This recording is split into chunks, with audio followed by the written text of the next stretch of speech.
I got to attempt to jump in front of a bullet for Jason Lloyd. Okay. Okay, Jason was here, and I got sent messages about 3 or 4 times about what Jason said. Yeah. About Shedeur, and I gotta set what I think. This is what I think. All right, Jason, I love you. Okay, bear with me. So Jason sat up here yesterday, and he basically was saying that he can't ignore the fact that, and people got to realize that Jason does work around the building. He has sources. So when he says this idea that that he's making stuff up, it's not that absurd. He's making this up out of thin air. Jason does not hate Shedeur Sanders. What Jason feels about Shedeur Sanders as a person and as a football player is 2 totally different things, and people got to understand that. Jason loves Shedeur as a person, but as a football player, I think Jason's in the camp of if he had a bag of cash and he had to bet on whether Shedeur would be successful in the NFL or not, he's going to lean more towards not because of the fact that it's the data, the analytics, and all of those things, blah, blah, blah. But when he sat up here yesterday, he said that, Shedeur doesn't know how to watch film, doesn't know when he's hot, doesn't know all of these things. Like, a lot of people came to me and was like, is all of this true? I don't know. What I will say is this. Where I'm at with the whole Shedeur thing is that as a former player, what I will tell you is there were some things that happened with Shedeur last year that was perfectly normal, and then there was things that made me even scratch my head a little bit, okay? The fact that he never got rest with the ones, even through OTAs when it was an open competition, scratched my head a little bit because I thought that was the perfect time to rotate quarterbacks through. However, when you talk about how they handled the situation, skip OTAs, let's get to training camp. When they handled the situation of he didn't get rest with the ones and, he was on a separate field and all of those things, to me, if he was really getting rest with the fours and he was on another field, to me that probably does go into the fact of the film watching.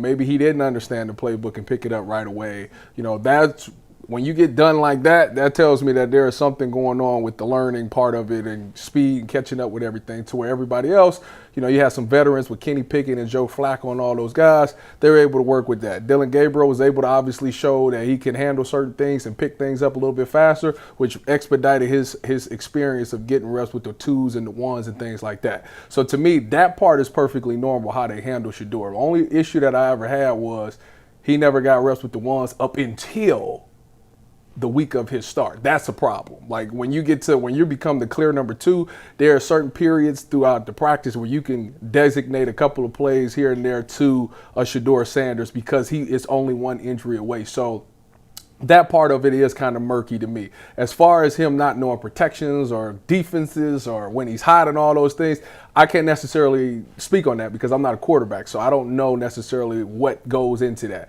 All I can say is that the reports were that he met with Kevin Stefanski every day to get caught up on everything. So therefore, at some point, he had to learn how to watch film and learn the playbook. Yeah, that's what Jason was saying. Exactly. That he had to, so when you hear that part of it, it makes me believe maybe he didn't know stuff when he first got in there. If he had to meet with a coach every day to get caught up on the thing, so where people getting that part messed up is where. Bottom line is this: Shedeur Sanders needs to start for the Cleveland Browns next year. Why? Because you have to know what he has. I think that his situation is too murky. There's too much craziness that went on into his starting and all of those things that you really don't know. Now you have 2 sides of the story. You got people that would say, well, he didn't play well because, look, he had nothing around him. They didn't give him a really fair chance. He didn't get rest with the ones until he started playing. So you got all of these things. And then you got people that say, well, we watched him play and he didn't play well in certain situations when you needed him to the most and blah, blah, blah, blah, blah.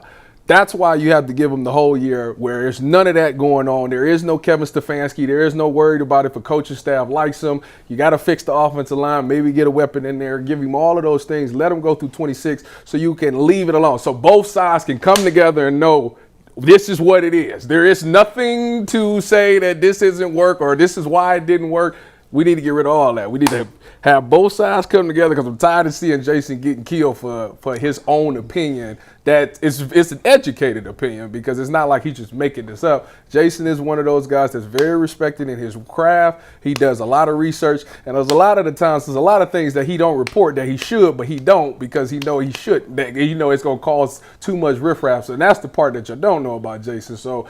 Therefore, if Jason said it's not, don't stop saying that it's just made up or something like that. Jason heard it from somebody, and typically that somebody is somebody in the building. Well, I gotta give some pushback because there's two sides to every story. You can hear something from somebody in the building, but that something you heard can actually be not gospel. See, there's two sides to every book.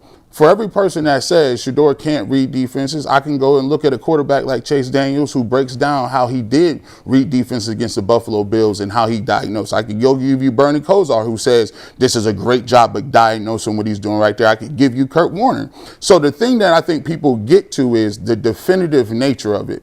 There's this definitive nature that people speak of as if Shedeur is absolutely garbage. He's not this, he's not that, and it's the absolute level of it. And we're talking about it within a 6-game sample size. But a couple of things. Number one, that's not really what Tyvis was talking about. Well, I'm just telling you. Tyvis was just defending the fact that people are saying he's making stuff up. Well, no, you know he's not making stuff up. Well, listen, I'm going to tell you what I said. That's what Tyvis said. Right, but you're saying you're pushing back. I'm just going to tell you. Let me get to it. I got to get to it. Like Tyvis just talked for a whole. 5 minutes? I know, but yeah. Go ahead. As I spoke, Tyvis spoke 3 minutes, 4 minutes. We was all quiet. I spoke 36 seconds. You stopped me. I'm confused. Right. Well, I'm just. Can I get to it?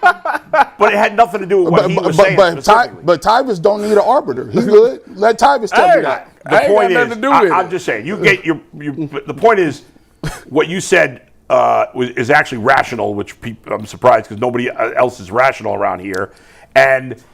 You're right. The idea that Jason would make stuff up is idiotic, and anybody saying that is ridiculous. I didn't say Jason made no. I'm saying G is saying that whatever he's hearing might not what I'm saying. True. What I'm saying is, and that's a fact that could happen. What I'm saying is, there's two sides of a coin. You can hear things. He said on the show. Yeah. What am I supposed to do? Forget what the people told me? And those people are telling me that. Yeah. And sometimes people could tell you something and it not be correct. See, a lot of people said in the beginning that Dillon Gabriel was way more advanced and he was the guy and he was doing this. Now all of a sudden, I think it's funny that people now, there's articles. Mary Kay came out and said Dillon Gabriel is not in contention to be the starting quarterback. Now the problem is when you build somebody up to be that and then you see it and then you discard it, it's like, oh, let's forget about that. We talked about Kenny Pickett. We talked about what he was and how he was ready to go. And then we saw him. They moved him and he didn't do nothing. We've been talking a lot of quarterbacks. The reason that people is up in arms, right? And the one thing that we get is this dude has a sample size of 6 quarterbacks. And the thing that we've been 6 games. We've been recycling names of quarterbacks for 6 months. It's the new flavor of the week. It's Kyler Murray. Put one in the air. Kyler Murray ain't coming. Condolences. Anthony Richardson. Condolences to him too. Lighters up. He ain't coming. Malik Willis. Lighters up. He's not coming. Hey, Mendoza, you're not drafting him. Dante Moore not coming. Cade Klubnik not coming. We can keep going. Nussmeier, Aller, all of them. We done got to a point. People done said Geno Smith. Did we say that? Well, that's what Jonathan Peterlin and Nick Wilson said. Geno Smith. I love the option of Geno Smith. What are you talking about? They both love Shador. But I rolled the beautiful beam footage. What people is getting that's sick. That's crazy work. That's sick. It's there. The footage is there. And I'm saying, we just saw him head to head and watch. So you telling me you rather have Geno Smith? No. Or I don't think anybody's. I think what Jonathan and Nick were saying, bringing somebody to compete with Shador, to hand them the job. They told me. I don't want Geno Smith, but they said they both like Shador. Both of those guys. Yeah, I'm just saying. You got to stand on what you're saying. Here's my problem with some of what you're saying. What is that you're defending? People like being definitive about it? In this business, people do that about they do that about quarterbacks all the time, players all the time when they've played little. It's nothing unique about Shador in that vein at all. People are definitive about Dylan Gabriel, are they not? Yeah. Okay, so what's the difference? But the difference between me and Dylan Gabriel is the definitive nature is I said if you're going to give Dylan Gabriel some run, why y'all use him as a human shield? Y'all, what do you mean? They use Dylan Gabriel.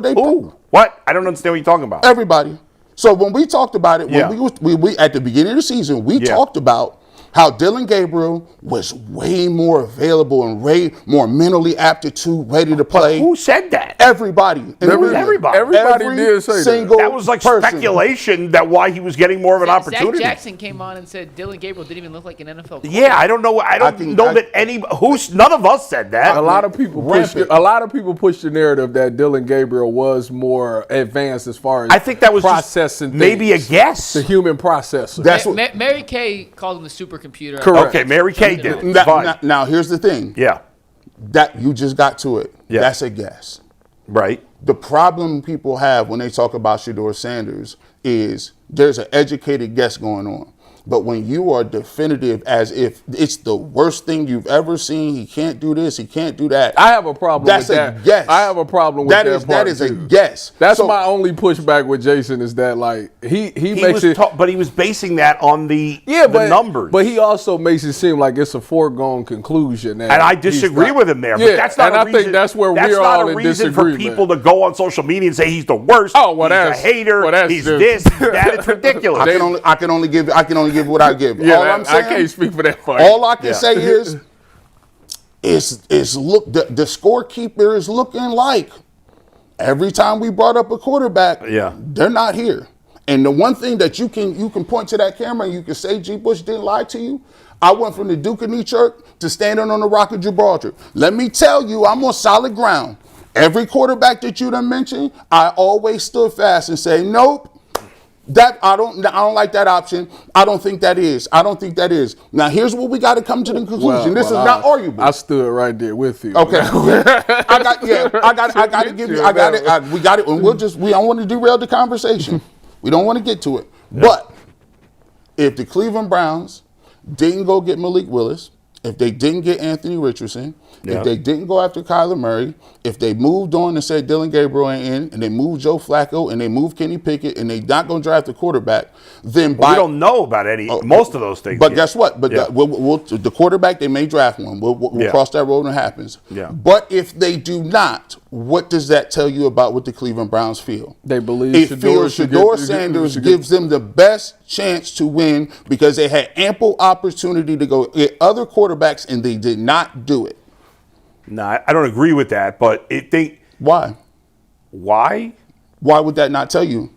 Because they may think that a guy is better, but not better enough that it's worth, spending the money on him or paying the price to get him. So they're actively choosing. So what's the point of this season? Isn't it supposed to be to potentially develop a young quarterback? But we're way too early for that. But we don't know that that's the case yet. Up to this point, But what do you mean up to this point? Up to this point, every single thing you mentioned is still up in the air, except for Malik Willis. So okay, that is true too. Okay, so not the Kenny Pickett and Joe Flacco. Not those things. That was his last year. I know, I just wanted to give him his credit. Joe Flacco's 41 years old. I'm just saying. All I'm saying is, what we got to say is we can't sit here and keep saying if the Browns go get this guy, go get that guy, go get this guy, then they believe he's better. But also the same reflects. If they decide to stay with Shedeur Sanders and don't choose those guys, then the Cleveland Browns made the decision that he is the guy that they want to move forward with, at least for now. That's a fact. That's different than they gives them the best chance to win. That I agree with. Well, we'll watch it. We'll watch it play out. Same thing. But I do think they're going to bring in. So what does it mean if they do bring in somebody? Does it mean they don't think he gives them a good chance to win? That means they bring in somebody and they're going to let them compete.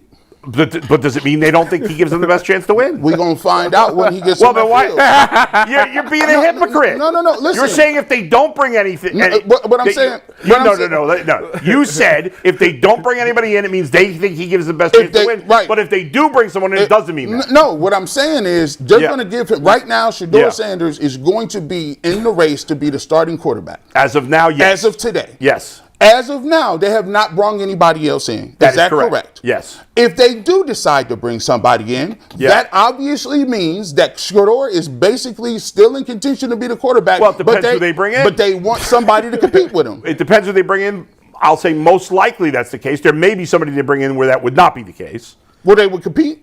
If they drafted a quarterback in the first round, there's no competition. You know that. If they sign Kyler Murray, there's. If they sign Kyler Murray, which again I don't think they're going to do, he's the starting quarterback. Is Malik Willis competing with what's his name? Quinn Ewers. Quinn Ewers? No, he's not. Well, I also didn't see that the Dolphins didn't say Quinn Ewers was elite at nothing. I also didn't see. I didn't. Come on. Oh wow, that's a nice one, ain't it? You're being silly. You're being silly. I mean, the coach did say. I also didn't see. I didn't see Quinn Ewers' teammates say that they liked him and he was the guy. You're being silly. I just give you what they say. You know you're being disingenuous. I got to take him at his word. Todd Monk, an elite playmaking so ability. then if they sign Kyler Murray, they don't think if they draft a quarterback in the first round, they don't think Shedor's any good. Is that true? We'll cross. Is that true? We'll cross that road. Well, you didn't wait to cross the road with the 10 guys you mentioned who are still up in the air. But now if it goes the other way, you don't want to cross the road. No, the scorekeeper is telling you. The scorekeeper's telling us nothing. It's been less than 24 hours. The scorekeeper told you it's 13-0. I was right about all of the quarterbacks so far that they ain't got. What? You were not right about anything yet, G. What were you right about? What do you mean? I told you when people was writing Kenny Pickett was the dude. What'd I tell you? Who was writing he was the dude? People saying he was going to. Nobody thought Kenny Pickett was the dude. Everybody thought he was the dude. They thought he was going to start. Maybe not everybody, but a lot of people thought that. But you're making it seem. Dylan Gabriel, I was right about that. Gee, you're making it seem like people thought Kenny Pickett was good. Oh, they did. They did. Who thought Kenny Pickett was good? I saw Jeff Phelps and Andy Baskin running shows like that every day. They thought that he would be this last year's Sam Darnold. Did they? Jeff Phelps and Andy. Just take Andy Baskin and Jeff Phelps. He's a colleague of mine. I got to take him at his word. Okay. Shout out to them. I work up. Shout out to them, by the way. Shout out to Jeff but what have you been proven? We haven't proven that Shedeur Sanders is good. What Jay is saying right now is at this given moment at 11:23 on March 10th, 2026, the Cleveland Browns have operated as Shedeur Sanders being the number one quarterback coming into the year. That's it. Or at least in competition for that number one. Sure, but he's got the leg up. But who's arguing against that? Right Nobody. No, because it's unrefutable. I don't know that it's what? It's irrefutable. We can't argue. It's not irrefutable. Only thing that I'm here. How do we know Deshaun Watson doesn't have a leg up?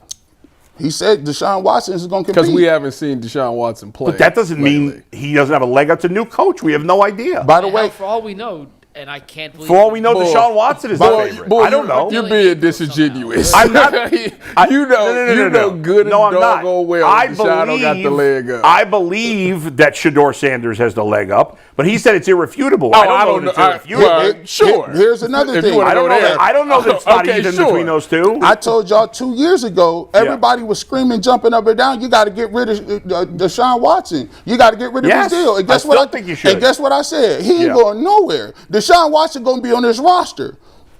And then nobody else said he was going to get cut either. We said he should. I'm just saying he would.